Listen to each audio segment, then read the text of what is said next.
है, इसमें क्या चीज़ें कुछ अलग है उसके बारे में हम डिस्कस करेंगे और उसके बाद में फिर जो आ, बाकी संहिताएं है उसमें से कुछ कल्प जो है उनके बारे में हम डिस्कस करेंगे।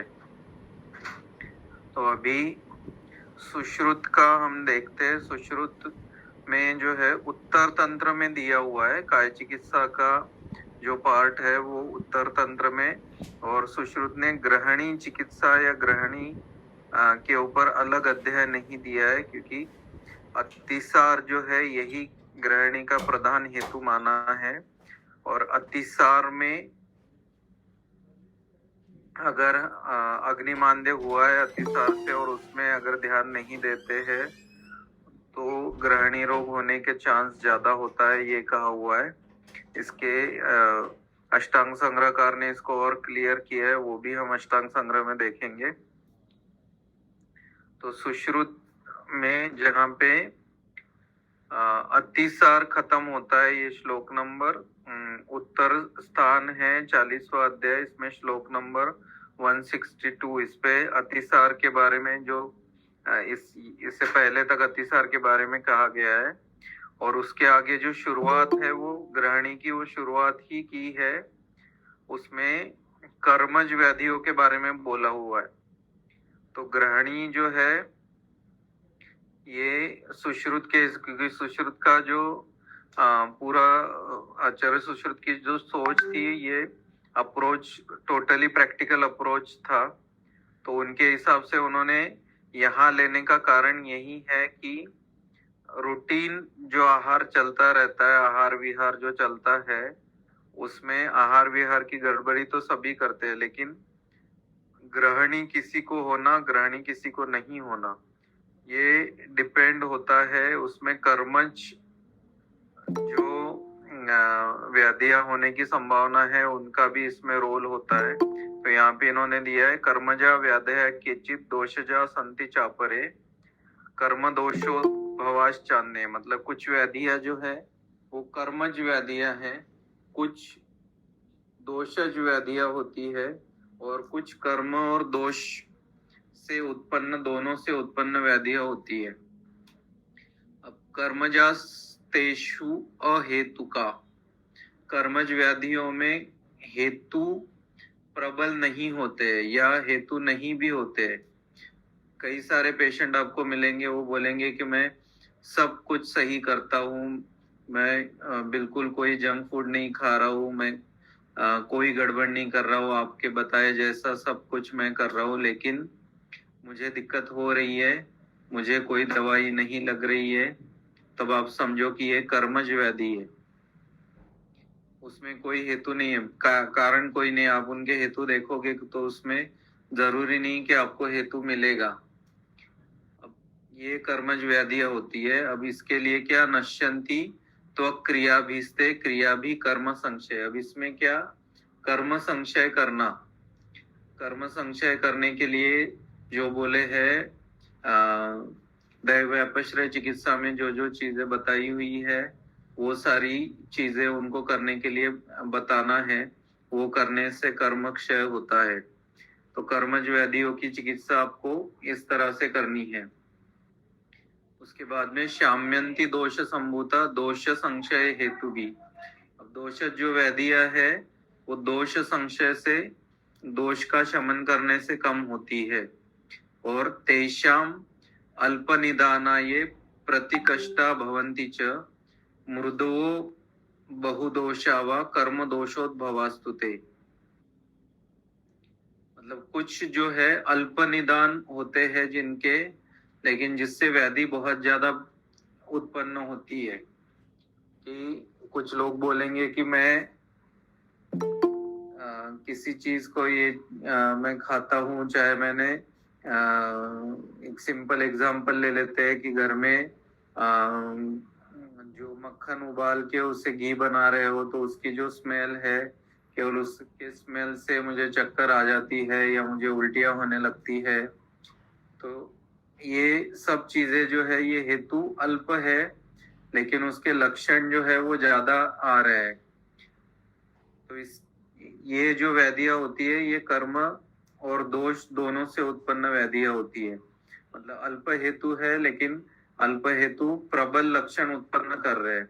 तो क्योंकि कुछ कर्मज हेतु भी इसमें है, उसके वजह से कर्म दोष जो है उसके लिए कर्म क्षय करना और दोषों की चिकित्सा करना, ये दोनों काम बहुत जरूरी होते हैं। कर्म दोष क्षय कृताम तेषाम सिद्धि विधीयते। अब इसमें कर्म और दोषों का क्षय करने से उसमें सिद्धि मिलती है। अब इसके आगे यहाँ पे ग्रहणी एग्जैक्टली शुरू किया है। तो ग्रहणी से पहले जैसे चरक में हमने देखा, चरक ने 30 में से 15वां अध्याय जो है वो ग्रहणी का लिया है, और ग्रहणी में जो हेतु बताए हैं वो लगभग सभी व्याधियों के लिए हेतु बोले हुए हैं। उसमें लंबी सारी लिस्ट भी हमने देखी है कि ये आम उत्पन्न होता है इन हेतुओं से, और इन आम उत्पन्न होने से ये व्याधियां उत्पन्न हो सकती है। उसमें काफी सारी व्याधियों की लिस्ट थी। वैसे ही यहाँ पे आचार्य सुश्रुत ने भी हेतु, प्रबल हेतु बता दिए है कि ये हेतु हो सकते हैं, कर्मज हो सकते हैं या केवल दोषज हो सकते हैं, या दोष या कर्म दोनों मिक्स भी हो सकते हैं। तो ये ग्रहणी से इसका ज्यादा संबंध है, क्योंकि अग्निमांद्य का साक्षात कोई हेतु नहीं भी हो, लेकिन किसी में बहुत ज्यादा अग्निमांद्य हो रहा है या अग्निबल जन्म से ही उसका अच्छा नहीं है, तो कहीं ना कहीं ये कर्मज लक्षण होते हैं। तो इसके लिए आपको कर्म क्षय करवाना ये भी वैद्य का कर्तव्य होता है। तो दुष्यति ग्रहणी जंतोर अग्नि साधन हेतु भी। ग्रहणी दुष्टि होने का कारण क्या है? अग्निसाद, ये सबसे बड़ा कारण है। अब अग्निसाद के कई सारे कारण हो सकते हैं। प्रधान हेतु यहाँ पे क्या बोला है? अतिसारे निवृत्तेपि मंदाग्नेर अहिताशनः। अतिसार की निवृत्ति होने के बाद में जो अग्निमांद्य होता है उसमें अहिताशन करना, उससे भूय संदूषितो वन्निर ग्रहणीम अभिदूषयेत। इससे अग्नि की दुष्टि होती है और उसके वजह से ग्रहणी की दुष्टि होती है। तस्मात् कार्य परिहार स्वतिसारे विरिक्तवत। अब इसलिए अतिसार होने के बाद में विरिक्तवत परिहार करना है। मतलब विरेचन के बाद जैसे संसर्जन क्रम होता है, अग्नि को धीरे धीरे बढ़ाना है, वो सब चीज फॉलो करनी है। यावन्न प्रकृतिस्थ स्यात् दोषतः प्राणतस्ततः। मतलब जब तक प्रकृतिस्थ नहीं होता है दोष और प्राण, मतलब प्राण मतलब शरीर में बल बढ़ना, नॉर्मल बल आना, और दोषों की स्थिति शरीर में जब तक साम्यावस्था में नहीं आती है तब तक परिहार ये करने के लिए बोला हुआ है अतिसार के बाद। उसके आगे है षष्ठी पित्तधरा नाम या कला परिकर्तिता पक्वा माशय मध्यस्था ग्रहणी सा प्रकीर्तिता। ग्रहणी क्या है? पित्तधरा कला है। ये हमने पहले भी देखा हुआ था। तो पित्तधरा कला है, और जो पित्तधरा कला है वही ग्रहणी है। तो हमें ग्रहणी की चिकित्सा करते समय पित्त का भी ध्यान देना है। साक्षात अग्नि का विकृति ही ग्रहणी है, ग्रहणी दोष जो होता है। तो इसलिए पित्त, अग्नि और साक्षात ग्रहणी का स्थान या शरीर का मध्य, इसके ये एक दूसरे से जुड़े हुए हैं। ग्रहण्या बलम अग्निर्हि स चापि ग्रहणी श्रितः तस्मात् संदूषिते वन्नो ग्रहणी संप्रदुष्यति। ग्रहणी का जो बल है वो अग्नि है, और अग्नि का स्थान जो है वो ग्रहणी है। इसलिए जब अग्नि दुष्ट हो जाता है तो ग्रहणी की विकृति होती है। एकश सर्वशश्चैव दोषैर अत्यर्थ मूर्छिते। ये एक दोषज और त्रिदोषज जैसे हमने चरक में भी देखा था ये 4 प्रकार है।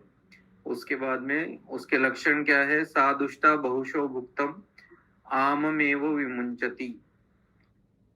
ये दुष्ट होने के बाद बहुशो, बहुशो वर्ड ध्यान रखना है। बहुशो मतलब बार बार, ज्यादा बार। और आम का विमुंचन होता है, मतलब जो खाया हुआ अन्न है वो कई बार वैसे के वैसे निकलता है, या आम मल का निर्हरण होता है। पक्वम व, या फिर पक्व भी मल का निर्हरण हो सकता है। और वो कैसे होगा? सरुजम, रुजा के साथ भी हो सकता है। पूती, जिसमें दुर्गंध आए, ऐसा भी हो सकता है। और मुहुर्बद्ध मुहुर्द्रव, ये ग्रहणी का खास लक्षण बोला हुआ है। मुहुर्बद्ध मुहुर्द्रव मल प्रवृत्ति। ग्रहणी रोगम आहुस्तम आयुर्वेद विदो जना, इसको ग्रहणी रोग कहा हुआ है या कहा जाता है। तस्योत्पत्तो विदा होने सदनालस्य त्रुटक्लमः। अब ये होने से क्या होता है? इसके पूर्व रूप में क्या बोला है? अन्न का विदाह, सदन मतलब थकावट बहुत ज्यादा आना, आलस्य तृष्णा, मुंह सूखना बार बार, और क्लम, क्लम भी एक हिंदी में बोलने के लिए हम उसको थकान ही बोल सकते हैं। बलक्षयो, बल का क्षय होना, अरुचि, रुचि नहीं रहना मुंह में, कास, कर्णक्षवेड, कान में सूं सूं सी आवाज आना। कर्णक्षवेड लक्षण जो है कई व्याधियों में मिलता है, और ये खास करके वातज ग्रहणी में और पांडु रोग में बोला हुआ है। तो आपको डिफरेंशियल डायग्नोसिस करते समय भी कर्णक्षवेड ये ध्यान रखना है कि कर्णक्षवेड है। कई बार ये होता है कि बाकी जो सिम्टम्स है वो कम होते हैं, पेशेंट प्रधान सिम्टम, क्योंकि उससे उसको परेशानी होगी। पेशेंट वही चीज बताएंगे जिससे उसे परेशानी होगी। तो कर्णक्षवेड से उन्हें परेशानी होती है, वो बार बार फ्रेश होना, उनको वो बोलेंगे कि हाँ मुझे कब्जी रहती है। अब कब्जी का मतलब ये आपको पूछना पड़ेगा कब्जी मतलब क्या होता है। तो वो बोलेंगे मुझे सुबह 3-4 बार जाना पड़ता है, एक बार में मैं फ्रेश नहीं होता हूँ, और कान में सू सू सा आवाज आता है। बाकी और भी जो लक्षण है, अन्न का विदा होना या और अन्य लक्षण, ये पेशेंट के ऊपर डिपेंड होते हैं, पेशेंट टू पेशेंट वेरी भी होते हैं। लेकिन कर्णक्षवेड अगर है तो आपको 2 व्याधियां खास करके आपको डिफरेंशियल डायग्नोसिस उनका करना है, क्या ग्रहणी है या नहीं है, या फिर पांडु है या नहीं है। पांडु रोग में भी बोला हुआ है कर्णक्षवेडी हतानलः। तो कर्णक्षवेड को खास करके ध्यान देना है, उसे ग्रहणी के लक्षण उसके साथ है या नहीं है उसे आपको पता करना है। अथ जाते भवे जंतु शून पाद करह कृशः। अब ये लक्षण जो है इसमें शून पाद करह, पाद और कर मतलब हस्तपाद में जो है शोथ उत्पन्न होना, कार्श्य उत्पन्न होना। पर्वरुक, सभी पर्वों में पीड़ा। लौल्य, ये बहुत इंपॉर्टेंट चीज है। ग्रहणी में लौल्य ये लक्षण मिलता है, जैसे चरक में भी बोला था गृद्धि सर्वरसानाम च। यहाँ इन्होंने क्लियर और कर दिया, ये लौल्य उत्पन्न होता है कि मैं ये खाऊं या वो खाऊं, मुझे ये खाना, मुझे ये टेस्टी खाना है, ये खाने का मन ज्यादा कर रहा है, तो ये जीवा लौल्य इसमें बढ़ जाता है। उसके बाद में त्रुट, तृष्णा, बार बार मुंह सूखना। छर्दी, किसी को छर्दी होगी, किसी को द्रवमल बार बार होगा। उसके बाद में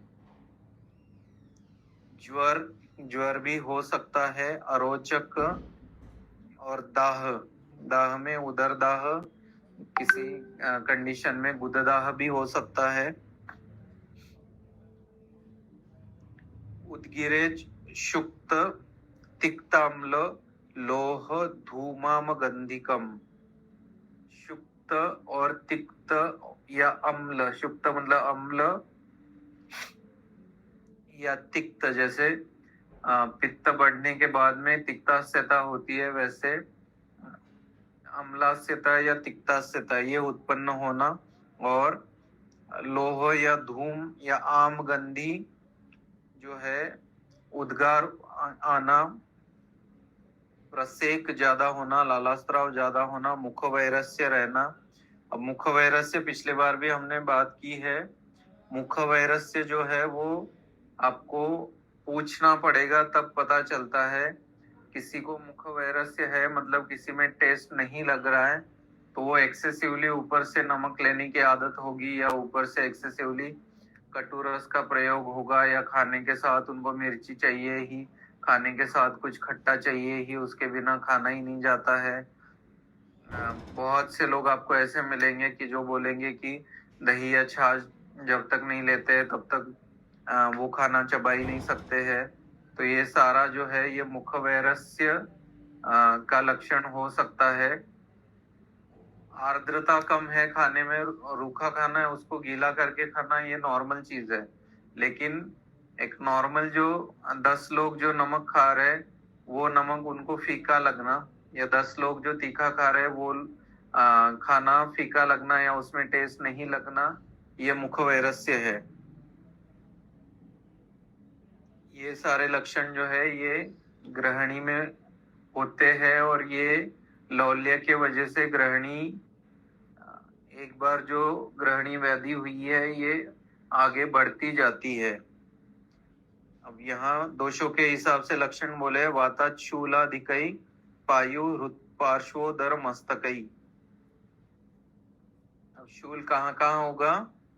पायु में, गुद में, हृदय में, पार्श्व, उदर और मस्तक मतलब शिरशूल, ये लक्षण भी इसमें मिलेगा। पित्ता सदाहेर गुरु भी कफा त्रिभ्यस्त्री लक्षण है, मतलब पित्त से दाह ये लक्षण ज्यादा मिलेगा, कफ में गुरुता ये लक्षण ज्यादा मिलेगी, और त्रिदोषज में तीनों के लक्षण मिलेंगे। आचार्य चरक ने बहुत डिटेल वर्णन किया हुआ है एक एक दोषों के ग्रहणी का, दोषों के अनुसार जो ग्रहणी का प्रकार है, यहाँ पे संक्षेप में वर्णन आपको दिखेगा। दोष वर्ण नखय तद्वत विणमूत्र नयनान नहीं।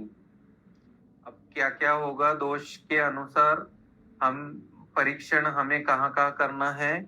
एक तो नख, विण, मूत्र, नयन और आनन, इन चीजों का आपको परीक्षण करना ही होता है।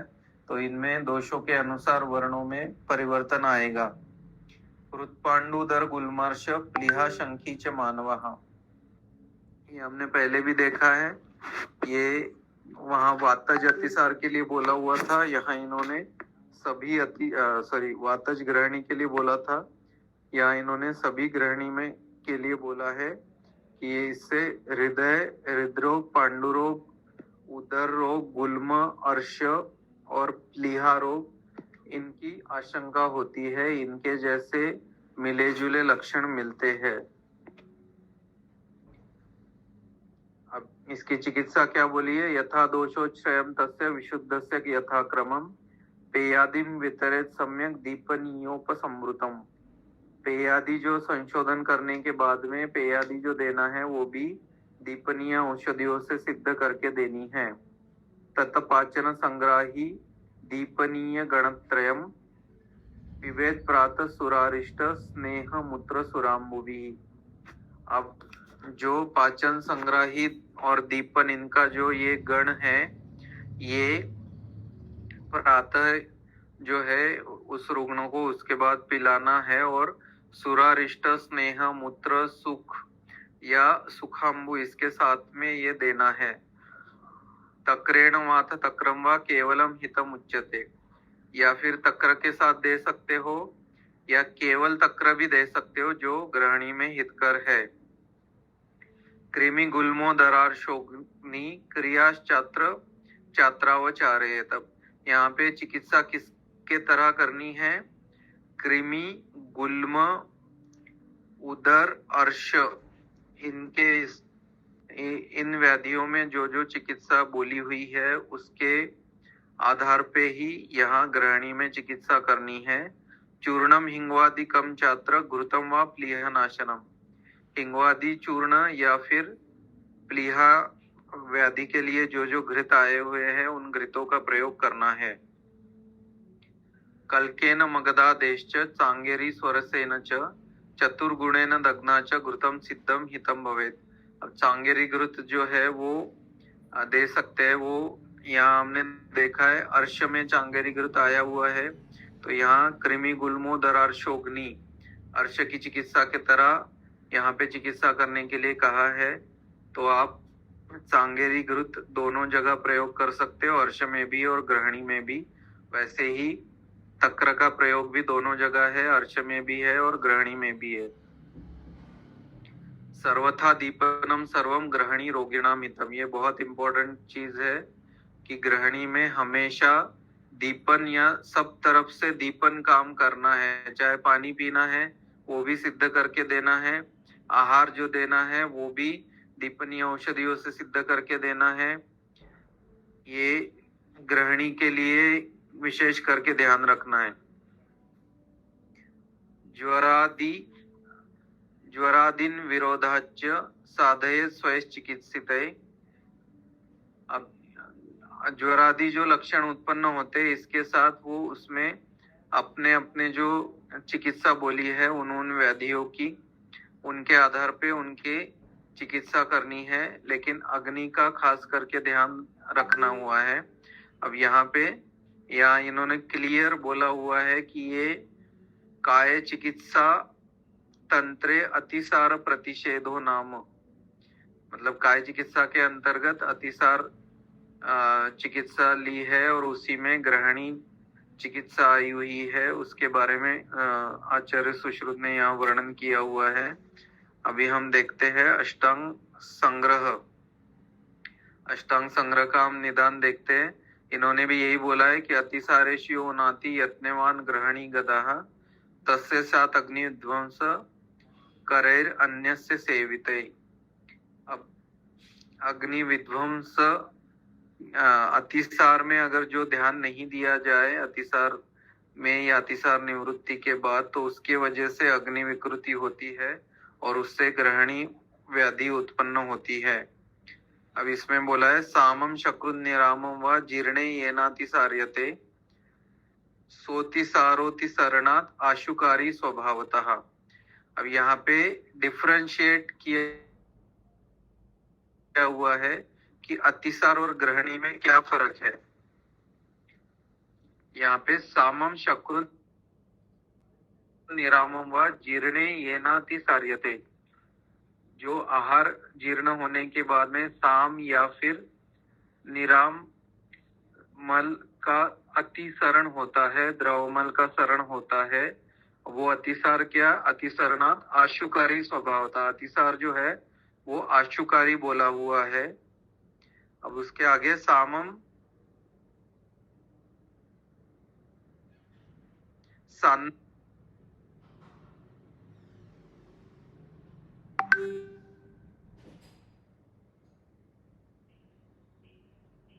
नम अजीर्णे ने जीर्णे पक्वम तो नहीं हुआ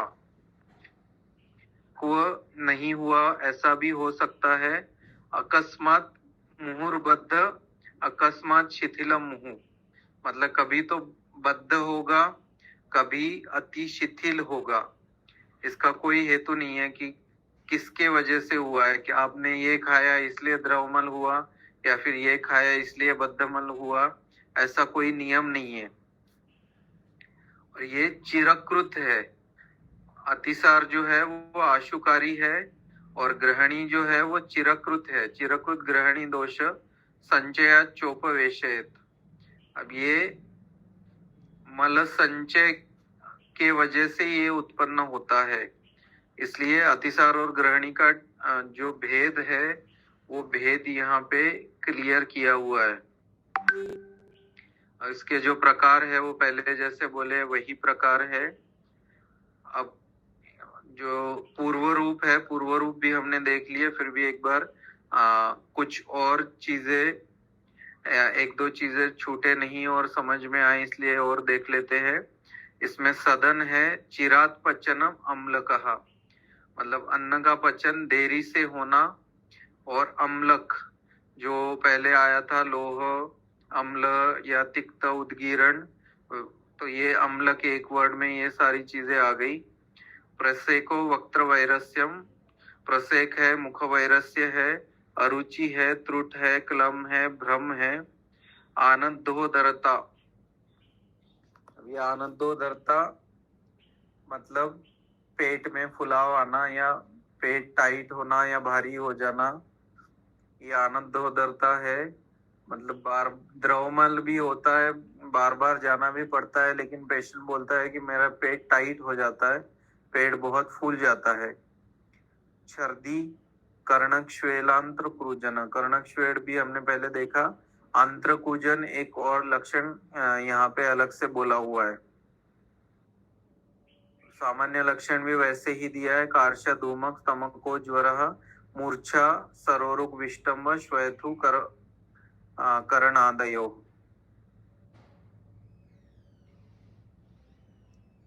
अब इसमें बाकी जो सारे लक्षण हैं वो पहले चरक में आए हुए वैसे ही, चरक और सुश्रुत के मिक्स लक्षण हैं, चरक में आए हुए सारे वैसे ही लक्षण हैं वातज के, पित्तज के और कफज के।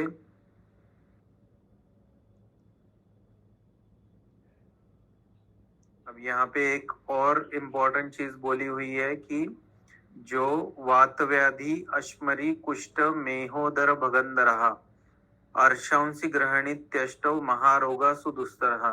तो ग्रहणी को यहाँ पे महारोग में डाला हुआ है, चरक ने ग्रहणी को मध्य में स्थान दिया हुआ है, सुश्रुत ने ग्रहणी में ही कर्मज व्याधियों के बारे में बोला हुआ है, और इन्होंने दुस्तर व्याधियों में इसको डाला हुआ है, महारोगों में डाला हुआ है। तो ग्रहणी का इम्पोर्टेंस आज समझ सकते हो।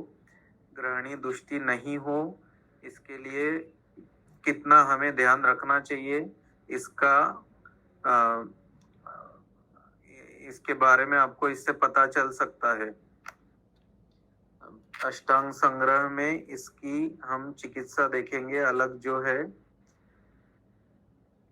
तो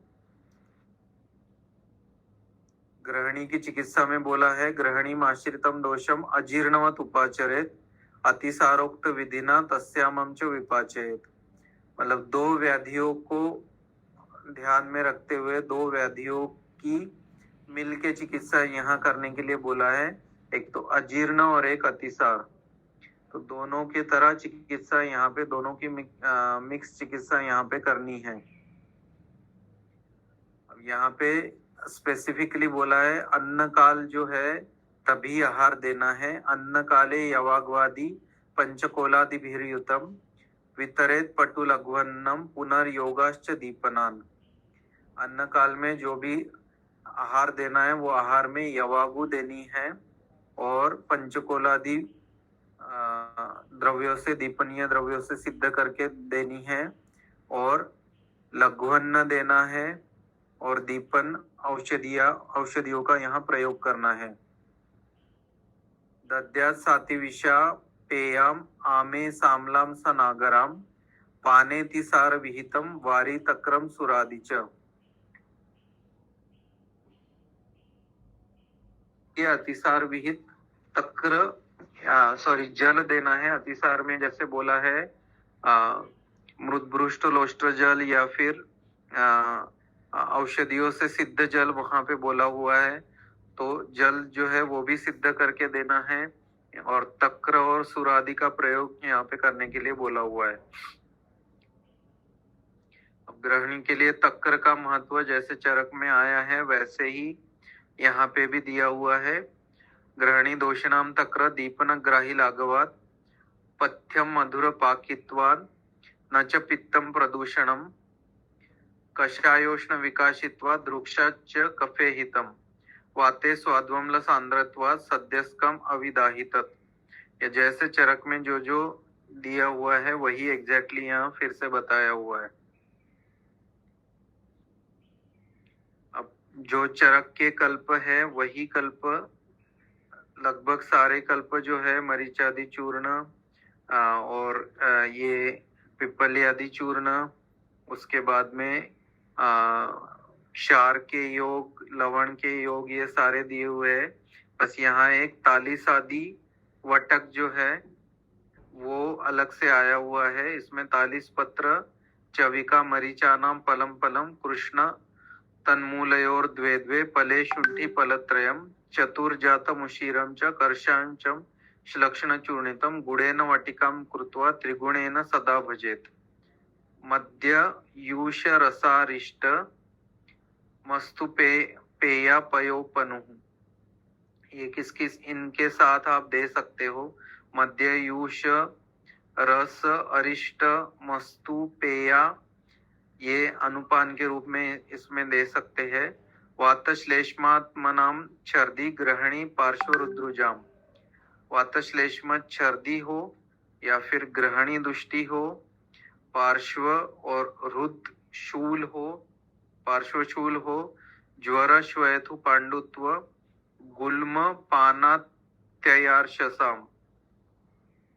गुल्म है, पानात्य है और अर्श है। प्रसेक पीनस श्वास कासा नाम च निवृत्त है। अब जो आपने ऊपर व्याधियां देखी है, ये लगभग व्याधियां इनके तरह चिकित्सा करने के लिए हमने पहले भी देखा है, और इन व्याधियों की आशंका होती है ग्रहणी होने पे। ये सारी व्याधियां यहाँ पे आई हुई है। अभयाम नागर स्थाने दद्या तत्रैव विडग्रहे। अब यहाँ पे ऊपर शुंठी बोली हुई है। अगर विबंध है ज्यादा तब वहां पे शुंठी के जगह हरितकी का प्रयोग करना है, बाकी सारी औषधियां एज इट इज रखनी है। छर्द्यादिशु शपैत्येषु चतुर्गुण स्थितान्विता। अब पित्त प्रधानता अगर है, छर्दी लक्षण ज्यादा है, तो वहां पे सीता चीनी की मात्रा जो है वो ज्यादा बढ़ानी है। चतुर्गुण सीता यहाँ पे लेनी है। पक्वेन वटका कार्या गुड़ेन सीतया पिवा परम ही वन्नी संपर्कात लंघिमानम भजन्ति ते। मतलब इसको पक्व करके अगर देते हैं तो अग्नि संपर्क से ये लघु हो जाता है और उसका कार्य जो है वो और अच्छा होता है। तो ये 40 पत्रादि जो वटक है ये अलग से यहाँ पे आए हुए हैं इसके बारे में, और ये दोषों के अनुसार इनमें क्या क्या परिवर्तन करना है लक्षणों के आधार पे और दोषों के आधार पे, ये भी यहाँ पे दिया हुआ है। अब बारे में जो स्नेहपान करना है, स्नेहपान के बाद में फिर निरूह देना है। निरूह के बाद में एरंड तेल से विरेचन।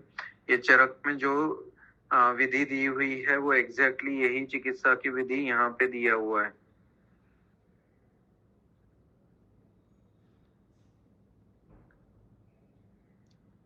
यहाँ पे अलग से जो है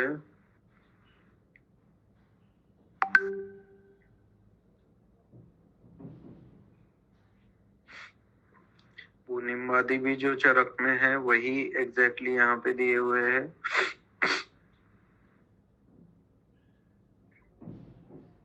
स्नेह का महत्व जो है वो जो चरक में दिया हुआ था वो सेम श्लोक भी पूरा का पूरा सेम है।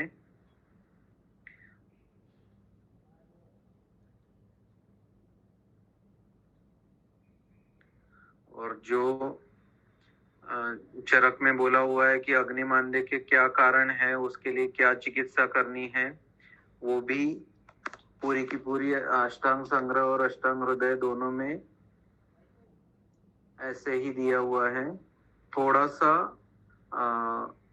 वर्ड का डिफरेंस है। जैसे क्षार चूर्णा सवारिष्टान मंदे स्नेहाति बानता, वहां पे दिया हुआ था अति स्नेहातु मंदेग्नु चूर्णारिष्टा सवाहिता।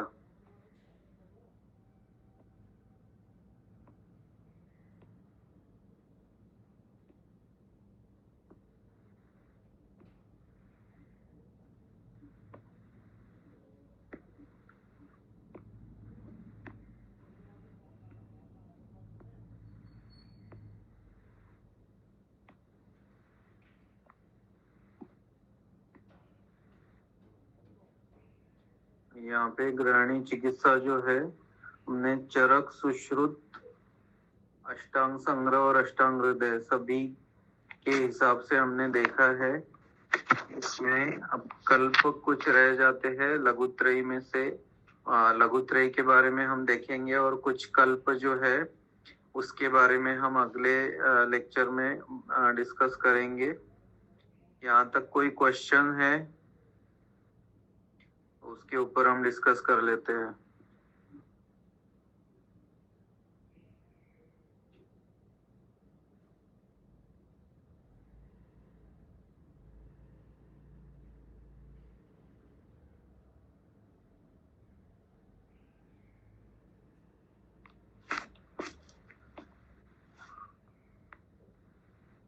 चलो अगले इसमें फिर हम कल्पों के बारे में डिस्कस कर लेते हैं, ठीक है।